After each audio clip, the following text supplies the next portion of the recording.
Hey. What is up, you guys? Happy Wednesday. I'm just gonna load some videos while people pop on. Yeah. What do I have?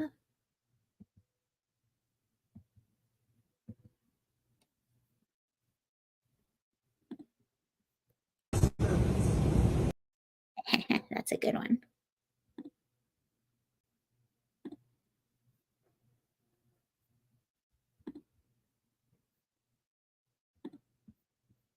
Was 17 years.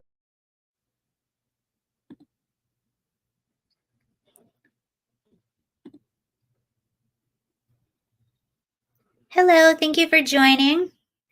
I'm uploading some videos while other people join. This should be a good stream, actually. I have some good stuff, I feel like.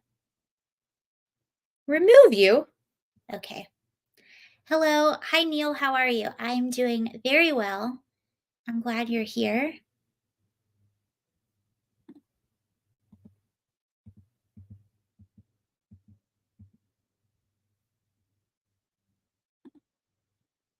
Personally,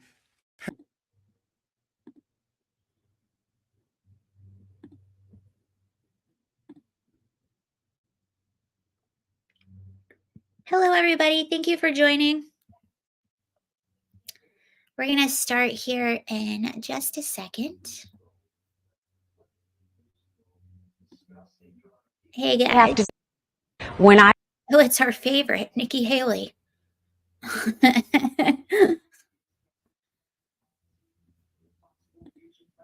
Isn't she just lovely? Isn't she lovely? Missed you. Haven't seen you in a while. I'm back now. Nikki Haley. Okay. Oh, there was one more that I wanted to upload. Okay, we're 2 minutes in. I'll get started here in just a moment. Hope everyone had a good weekend.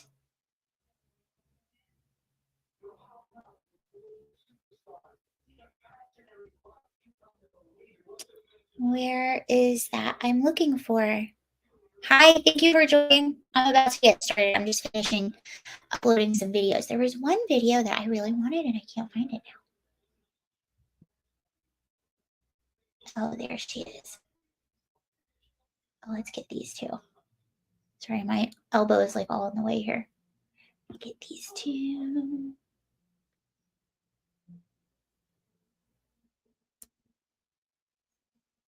Okay, now we're almost all set. Hello.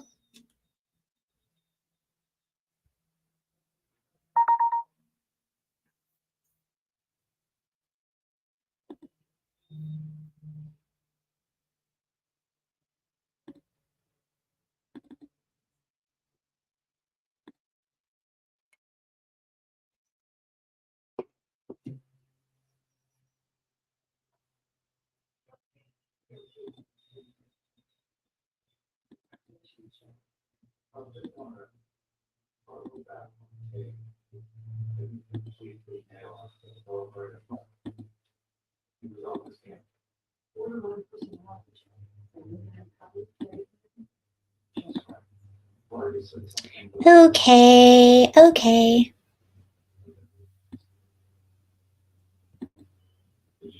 Hello, everyone. I hope you're having a really good Wednesday and a good week so far. Hi, Jam Jams. The UAW in Wentzville, Missouri voted the proposed GM contract down. I have not been up to date with that, I don't think at all, the UAW strike. So I'll have to look into that. Thank you for letting me know. Hi, Walkie. How you doing? I'm all alone in the chat. You're not anymore. More people will come. I do that too sometimes when I start the lives. I'm like, it's just me, but usually after a while we'll get more people. This takes people a minute. It's rest day for me, so That's gonna be funny. You just wait. You just wait. Okay, one more. And then we can get started. Thank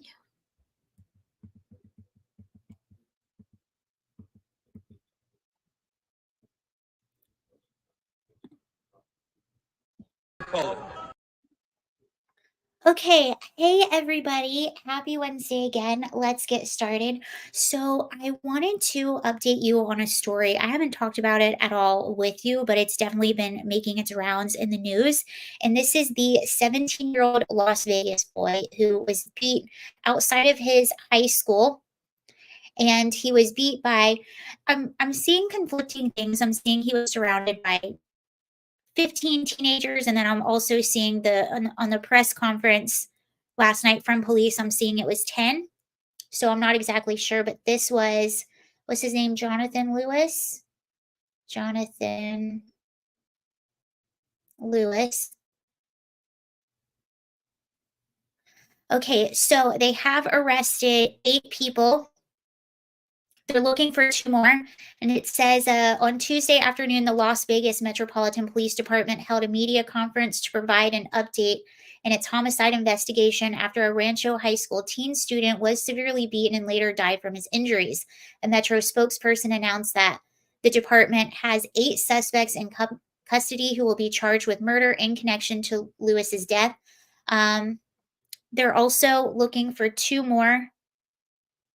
Here's a little piece of the press conference. Lewis, and this occurred on where the victim was 17-year-old Jonathan Lewis, and this occurred on November 1st, 2023. And I want to take this moment to just also recognize the work that the members of our homicide section have done once again to bring closure to a senseless crime that occurred in our community. I'm here today to announce that we have 8 suspects in custody for the murder of Jonathan Lewis, and those 8 suspects will be charged with the crime of murder. Our work in this investigation is far from over, and we need all of your help as we continue with this investigation. And the reason I say that is many of you and many people in the community have seen the violent video that has circulated throughout our community via social media. And if you or your child or somebody you know has seen that video and recognizes anybody that may have been a participant in this senseless crime, you need to get a hold of us and our homicide section, like I said earlier, as we further our investigation.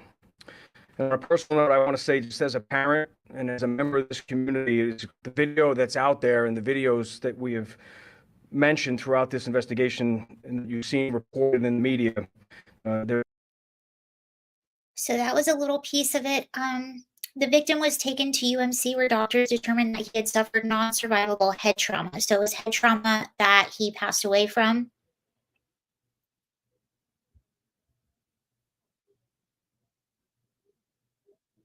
They went on to say that this fight was all over. Apparently, this was a planned fight. Like they were like, we're going to meet back here at this time. And it says, he said that the fight was over a pair of stolen wireless headphones and possibly a vape pen, which were taken from friends of the victim. All parties involved agreed to meet in the alley to fight, according to police. As soon as a punch is thrown, 10 subjects immediately swarm him. He added that the department was able to identify approximately 10 subjects that were involved in the murder, and 8 of those who have been positively identified as suspects. Talk. These 8 suspects were taken into custody by Las Vegas Police Department in participation with FBI Criminal Apprehension Team. 9 search warrants were executed, and in total, and investigators seized evidence including clothing seen in the video of the beating, as well as multiple cell phones. Johansson, I believe that's him, stated that all the subjects were between 13 and 17 years old. So the youngest one was 13.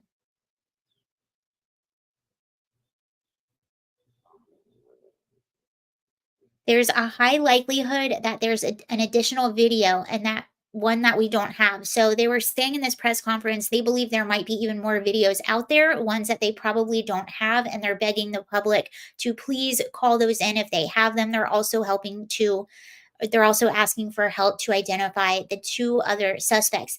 Now, there was a question, which I thought was a really good question, that was in this press conference, sort of towards the end.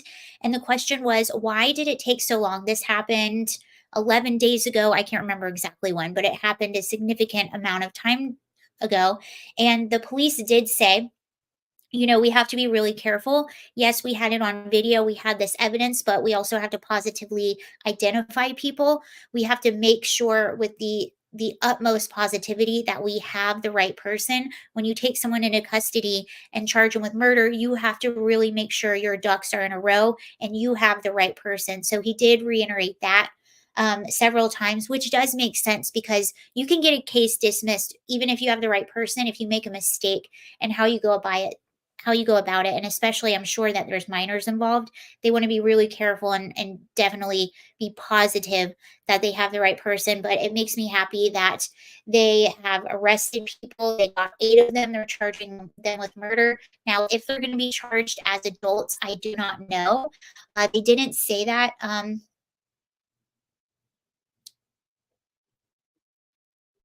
So it did. Okay, so it happened on November 1st. Police responded to a battery call on Steerless Ave.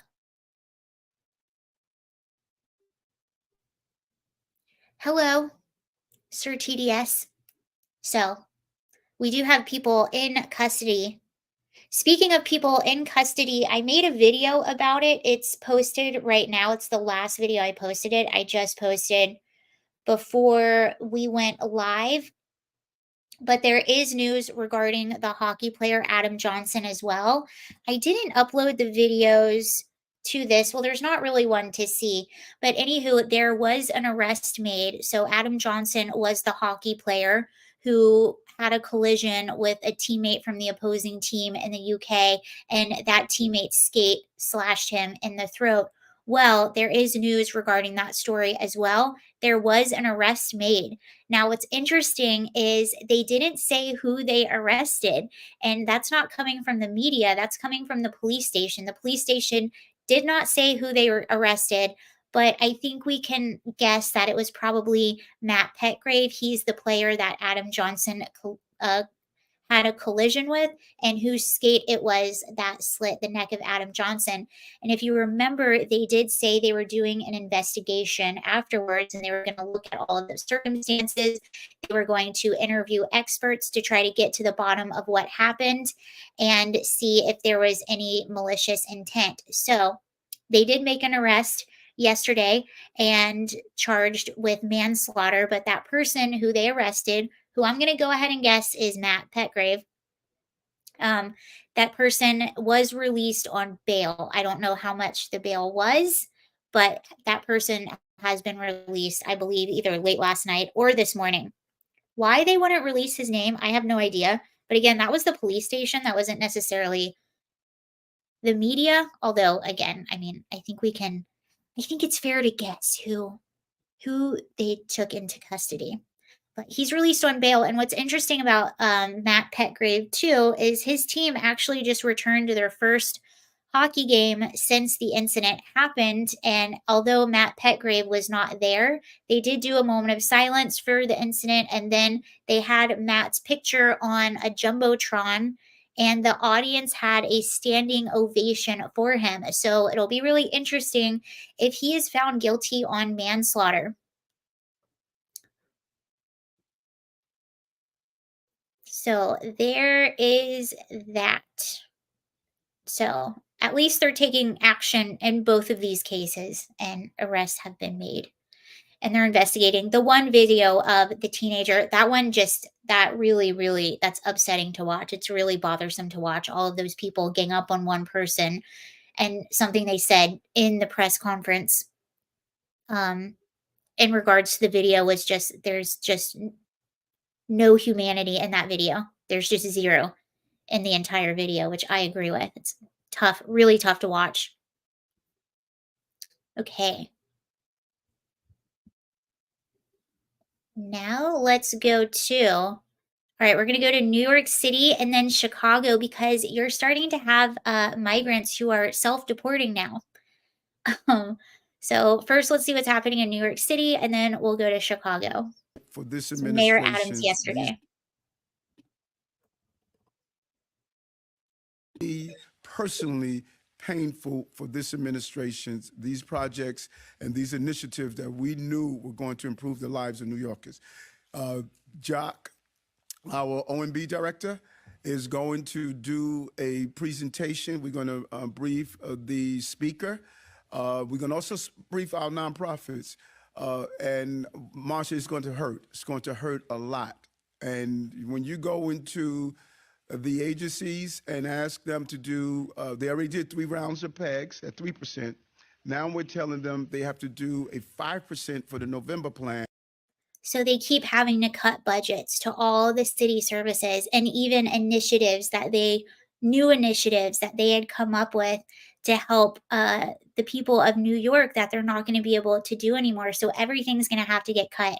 Police, schools, and just from personal experience, when I was in New York City, when I was leaving just a month ago, I was there exactly a month ago.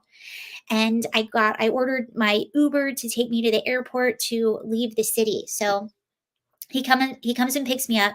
I was staying in Chelsea at the time. And it's funny because he didn't know that I'm a person that's plugged into like politics and policy and all that stuff. He had no idea. I'm just a girl that he picked up to take to the airport. And he just started talking to me about what was happening in the city. And he goes, look around, look at all of this. This city is so bad right now. And you look around and you can see it.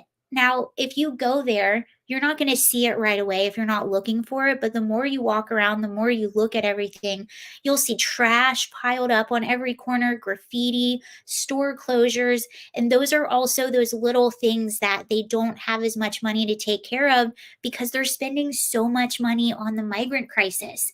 I'm even hearing stories of people have to go to hospitals that are like outside of where they would normally go because there's no beds left in the hospitals. These migrants, they have to go to hospitals. They need childcare. They need laundry services. They need all of these things that Americans are paying for.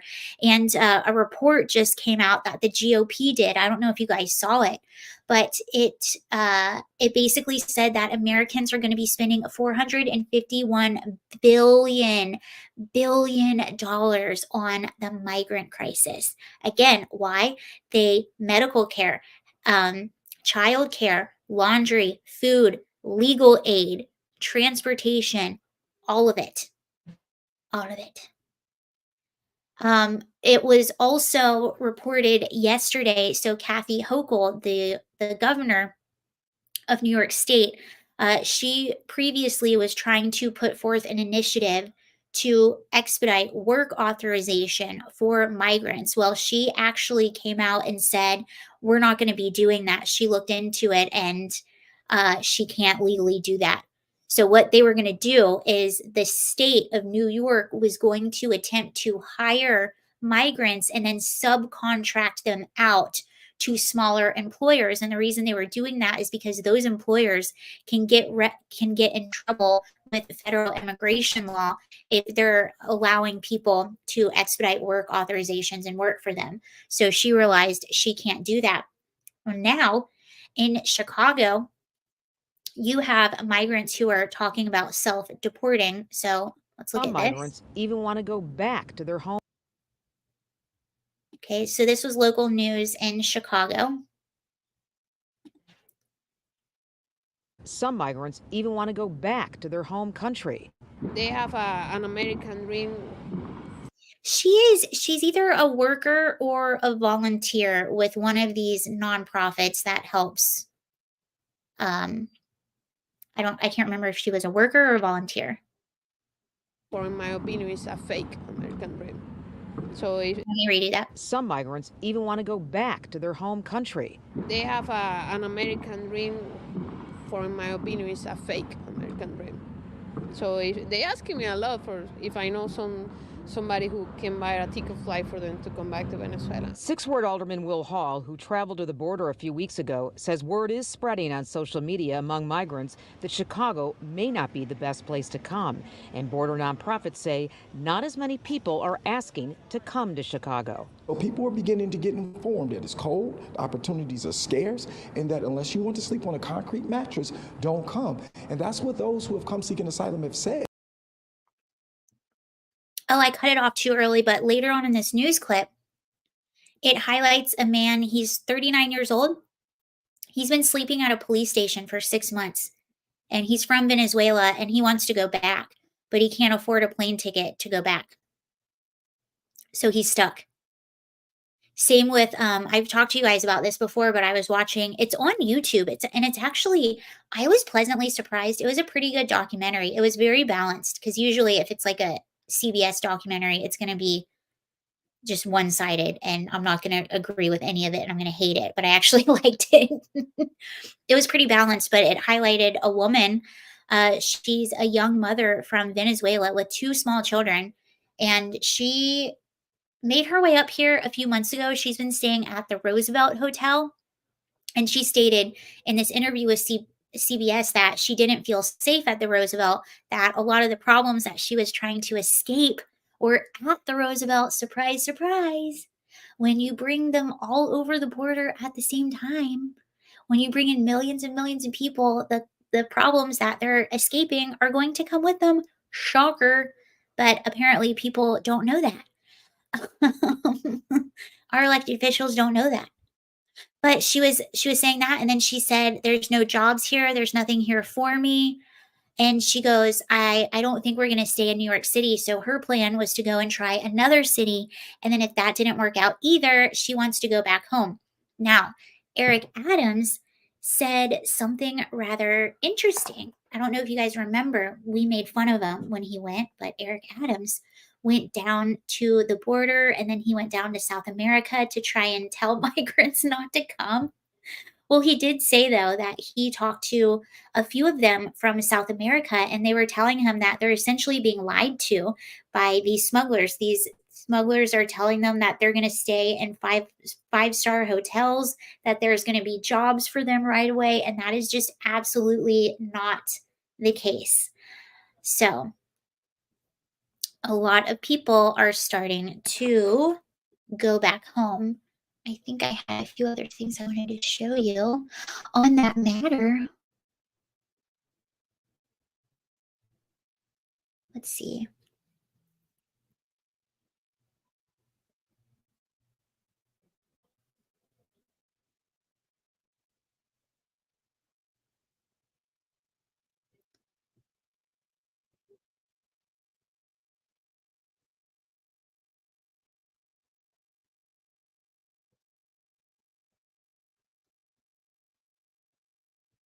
Oh, so you also have Eric Adams saying, and this was in the same press conference that I just showed you. You have Eric Adams saying that parents might have to volunteer to protect schools because they're going to have to cut safety agents.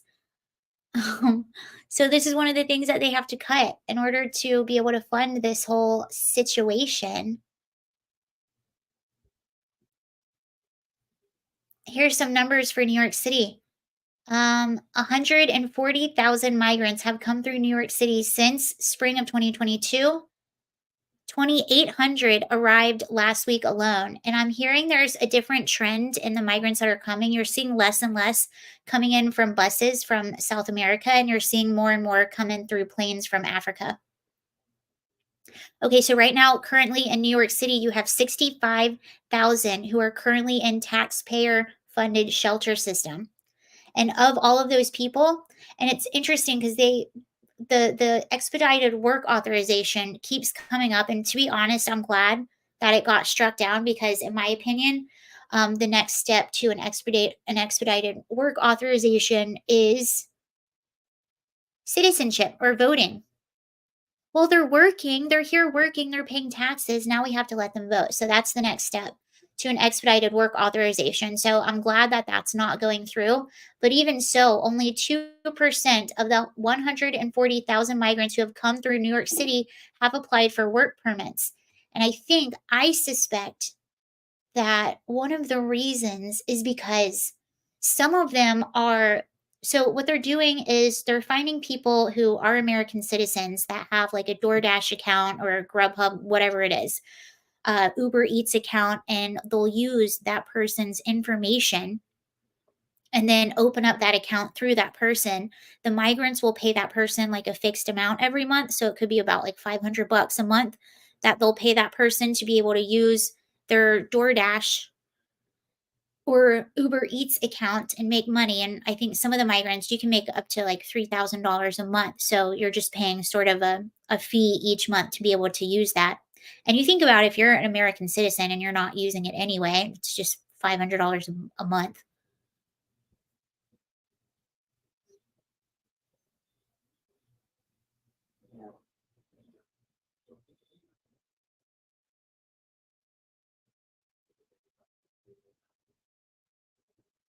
Yeah, about the work permits. So the state is legally barred from issuing work permits for migrants, which leaders have said could help alleviate the continuing crisis.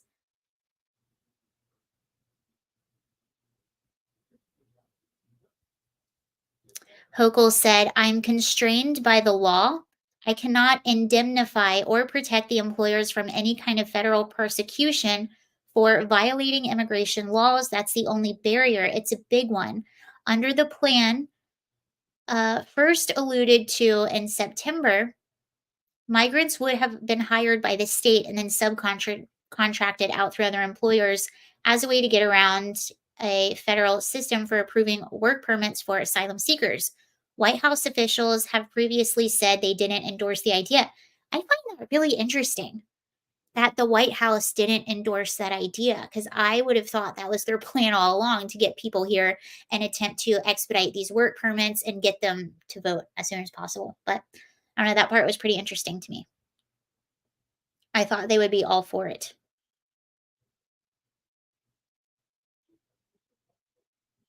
And this is frustrating as well. This is really frustrating. So, Marjorie Taylor Greene presented a resolution to impeach Mayorkas, and I want to explain to you why exactly she did this and the timing. So, this isn't the first time that she has tried to get him impeached. But what happened this time, they had a hearing in Washington where Secretary Mayorkas was there. The very next day, in her district, 2 American citizens died in an incident that involved a smuggler and an illegal immigrant or something like that. It involved smuggling and it resulted in 2 American citizens dying. So she presented a resolution to impeach Mayorkas, and it was 8 Republicans that voted against it. So this is a tweet by Bill Melugin with Fox News, and he says, breaking. This was Monday, by the way. Breaking, 8 House Republicans vote with Democrats to kill Marjorie Taylor Greene's resolution to impeach DHS Secretary Mayorkas by sending it to committee. This is a text from a GOP source. Now, when they send it back to committee, that essentially means it's going to go and sit and collect dust. So that essentially means they killed it. Text from a GOP source. This is Bill Melugin with Fox News. This is a text that he's saying he got from a source within the GOP. And the source said, impeachment of Mayorkas is literally the lowest hanging fruit, and we are all effing it up. Some of these people want to have endless hearings and do nothing. I can't see how we can't deliver from within. The 8 GOPers were Ken Buck, Darrell Issa. Okay. Ken Buck, Republican out of Colorado. Darrell Issa, Republican out of California. Tom McClintock, Republican out of California. Patrick McHenry, Republican out of North Carolina. John Duarte, Republican out of California. Virginia Fox, Republican out of North Carolina. Cliff Bentz, Republican out of Oregon, and Mike Turner, Republican out of Ohio.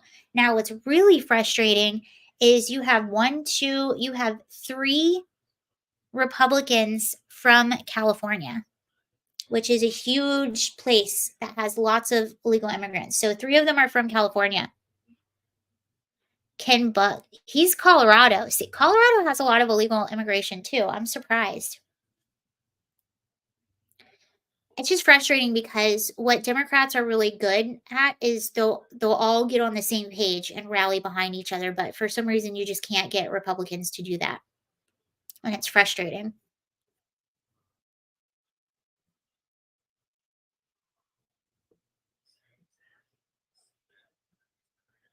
Donald Trump actually came out and said that he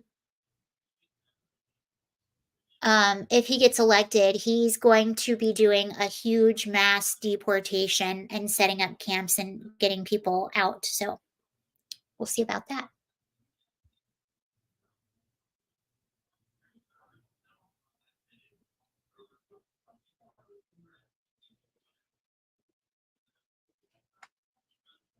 The debate last week showed they weren't on the same page. Yeah, for sure.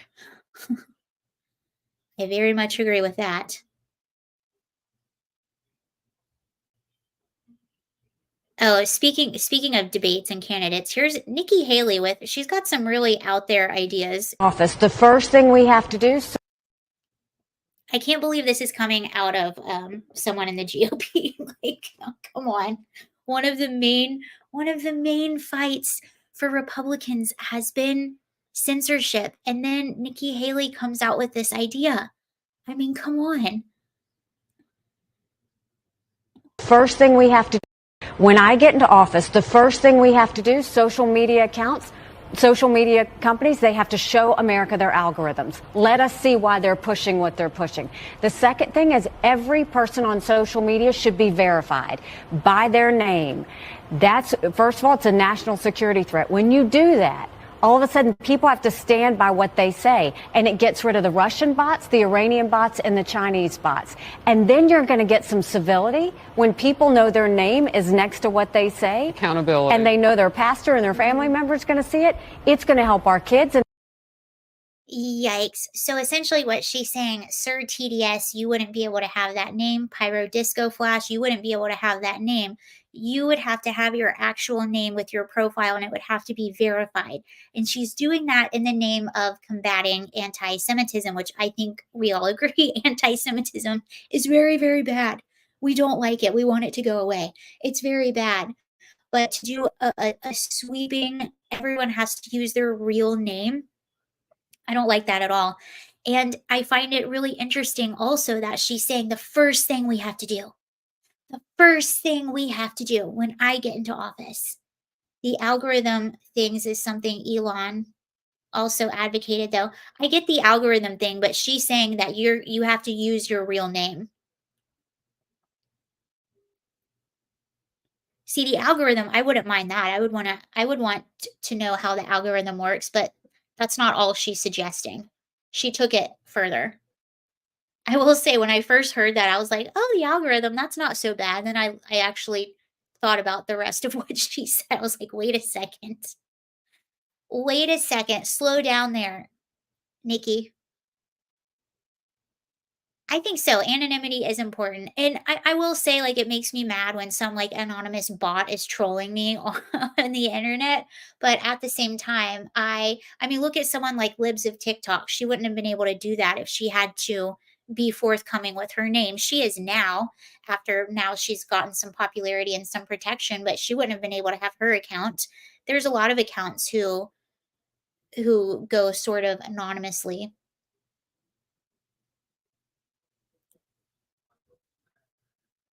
It's one of those things, though. She uses the fight of anti-Semitism.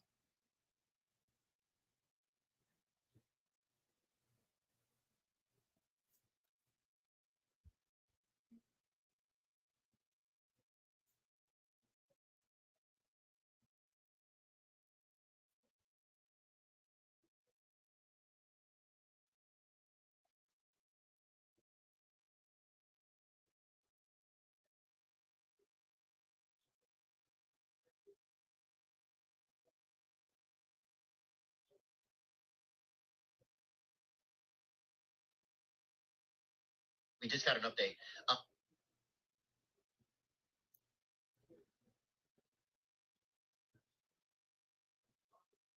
Hello, Glenn. How are you? Nikki is strong on China, Russia, Iran, but weak on weaponization, cancel culture. Yeah, she's an interesting one to me. Okay, now we're going to go to this is one of my top favorite Bernie Sanders moments. So this happened yesterday, and I'm so sorry. I wish I had like the full clip for you, but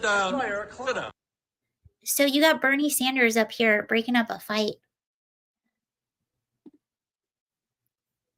This is, oh, what is his name? Mullen. His last name is Mullen.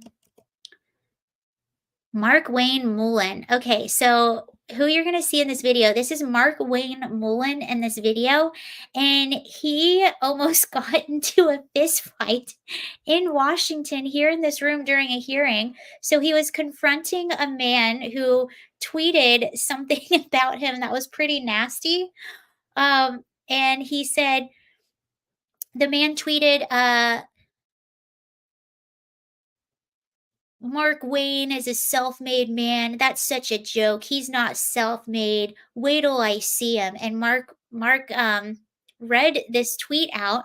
Oh yeah, he's an MM fighter. I forgot about that. So this guy's standing up, Senator Mullen. He's an MMA fighter. And he read the tweet out and looked at the guy and goes, well, I'm right here. You want to fight? So they both start to stand up. And then in comes Bernie Sanders out of nowhere to save the day and breaks up the fight. This is so funny. But what's even funnier to me is the camera angle, because all you can see at first is Bernie Sanders' hand, and it looks like his hand is doing the talking. It looks like he's got like a hand puppet or something. It's coming in and doing the talking. Is that your solution, every Poland? No, sit down. Sit down. Okay. You know, you're a United States Senator. Sit down. Actively. Oh, okay. Sit down, please. All right. Can I respond, Mr. Hold it. If we can, no, I have the mic. I'm sorry. This is Hold what it. he said. You'll have your time. Okay. Can I respond? Oh, no, you can't. This is a... No, you can't. I like Bernie Sanders sometimes. I mean, I don't want him to be in charge of anything. Maybe refereeing a fight. I know. Let's watch it again. He's so funny. Is that your solution, every Poland? No, sit down. Sit down. Okay. You know, you're a United States Senator. Sit down. Actively. Oh, okay. Sit down, please. All right. Can I respond, Mr. Hold it. If we can, no, I have the mic. I'm sorry. This is Hold what it. he said. You'll have your time. Okay. Can I respond? Oh, no, you can't. This is a... If you listen, you can hear someone laughing. Someone that's not me. It's someone. Can I respond? No, you can't. Hello. Checking the sound. Hello. My problem with this is that our forefather would have had a duel. You are right. Set a time and place. Let's duel. He needs a ringside bell.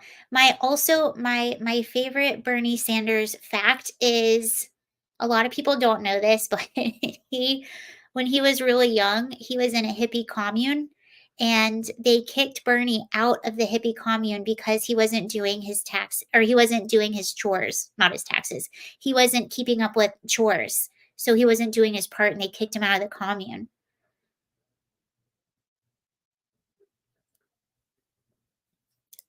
Funny.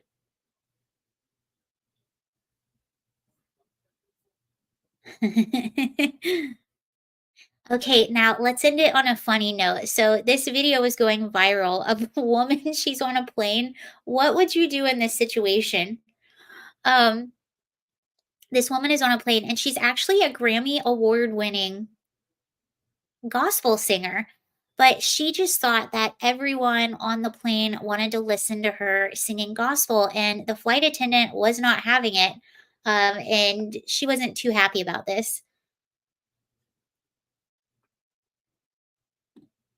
It's not a disturbance. Here she is. I can't decide if I like her or not. The seatbelt sign's off. It's not a disturbance. I was like, I haven't done this in a while. I've gotten to the next status, so. Are you able to be quiet? But they're enjoying it. So while we're sitting here, could I please? I'm not enjoying it. So I'm asking you, can you be quiet? Okay, well, That's a yes or no answer, please. Am I going to go to jail if I don't?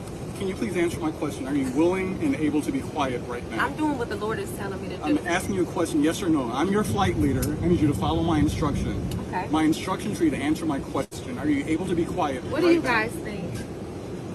I'm asking you, ma'am. I'm asking you guys. What do you guys think? Okay. If you're not able to follow my instruction, you will not be taking this flight. Okay. Are you able to be quiet? If that's the case, then that's fine. Okay, now I don't believe she was kicked off the plane, but there is a longer clip of that video. And when he walks away, she starts singing quietly. Like that's going to help. Singing quietly to the rest of the people. I wish I had that amount of confidence. I wish I was that sure of myself. It actually, what that reminds me of, I was just listening to an interview with somebody that you guys know who Lady Gaga is, pop singer. So I was watching an interview of somebody that went to school with Lady Gaga. They went to high school with Lady Gaga.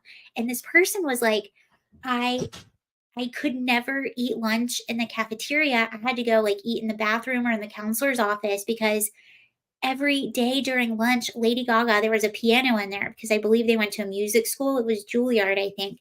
And they were like, every single day during lunch, Lady Gaga would go and play the piano during our entire lunch period and just belt songs out at the top of her lungs. And she goes, so I would leave the cafeteria. I couldn't eat in the cafeteria. And the person interviewing her was like, well, it's Lady Gaga. So wasn't the singing really good? Like, wasn't it nice to hear? And she goes, well, yeah, the singing was wonderful. She's really talented. Of course it was great. But also, I just wanted to eat my lunch. Like, why are you forcing it upon everyone? And I guarantee you, no one on that plane wanted to listen to her sing. They were just being polite. I guarantee you, to avoid whatever kind of conflict. But here's the best part. The best part of that whole thing is that this singer, her name is Bobby Storm, I think. She posted on her Instagram after the incident to address it and just pay attention to how narcissistic and out of touch this woman is. Again, it's so absurd. I almost like her a lot. I find her really funny. But this is her after, okay? Here she is. This is Bobby Storm. A little crazy, but I wanted to. It was a Delta flight, by the way. Hey, you guys, it's rest day for me. So the hair is looking a little crazy, but I wanted to follow up with you guys on Delta. They did reach out to me. So whoever called, I can't say thank you because I don't want this man to be reprimanded where he loses his job. I simply want us to keep in mind how to treat each other. And there was no rules being broken. And it was just me spreading my joy with people after they gave me the go to do so. So I just hope that if he... See, she says, after they gave me the go, I guarantee you she looked around at all those people and were like, I wanted to sing gospel too. And they're like, they just didn't want a confrontation. I guarantee you. I guarantee nobody wanted to hear that. watches this, he's able to learn a valuable lesson on how to treat other people. But I just want to say you guys can stop reaching out to... So in her eyes, this was a teaching moment for that flight attendant. It was a teaching moment for him. Again, I wish I had the confidence. That would be like me going on a plane and being like, guys, I talk about politics and current events online, and the Lord is just telling me that I need to spread my talent with you. Oh boy. Again, I wish I had the confidence. Just imagine.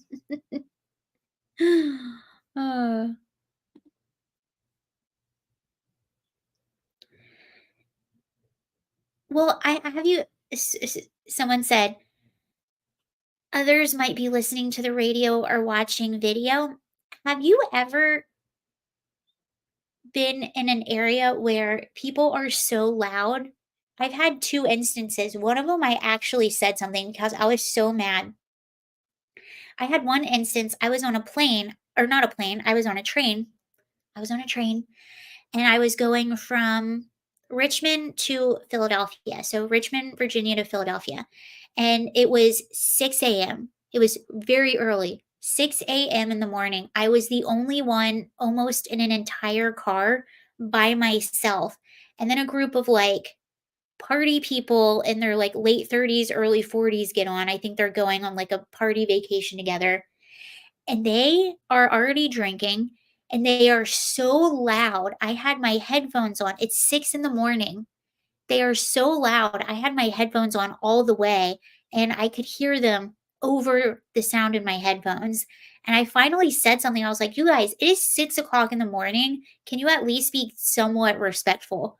And they apologized to me and got quieter because they knew they were out of line. So sometimes people can be so loud that you can hear them over your headphones. I had another situation. This was not that long ago, actually, when I was coming back from California back in August. I had to spend the night at the airport and I found this area. It was really quiet. It was close enough to other people that had to spend the night because we all had delayed and canceled flights, unfortunately. So I had to spend the night, but I found this open, quiet area, not too far away, but far enough away.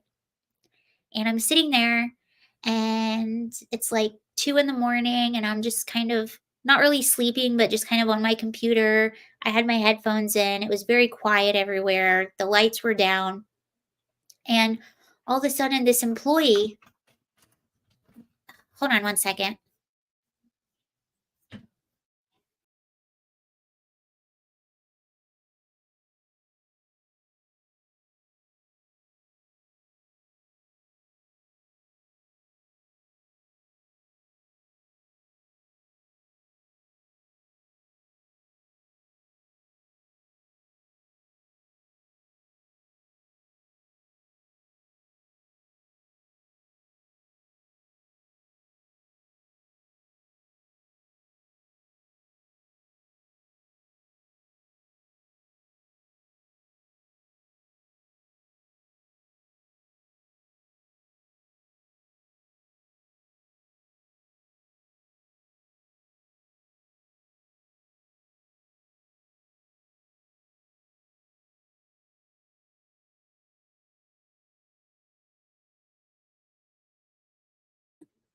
Hola.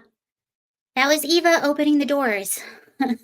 She can never decide if she wants to be inside when I do a live or outside, and she will open the door.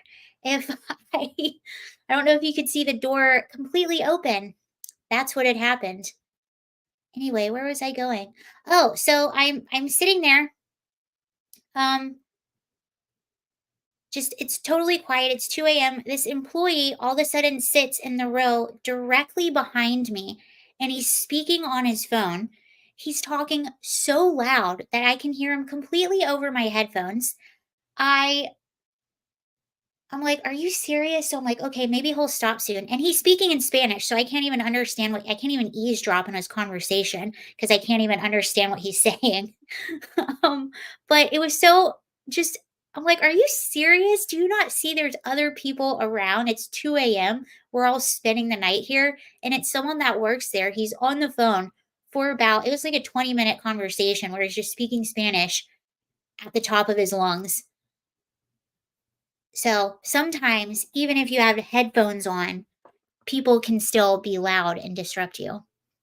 Anyway, thank you all for watching and everything. That is all I have for you today. I hope you have a lovely day and I will see you later. Thank you again.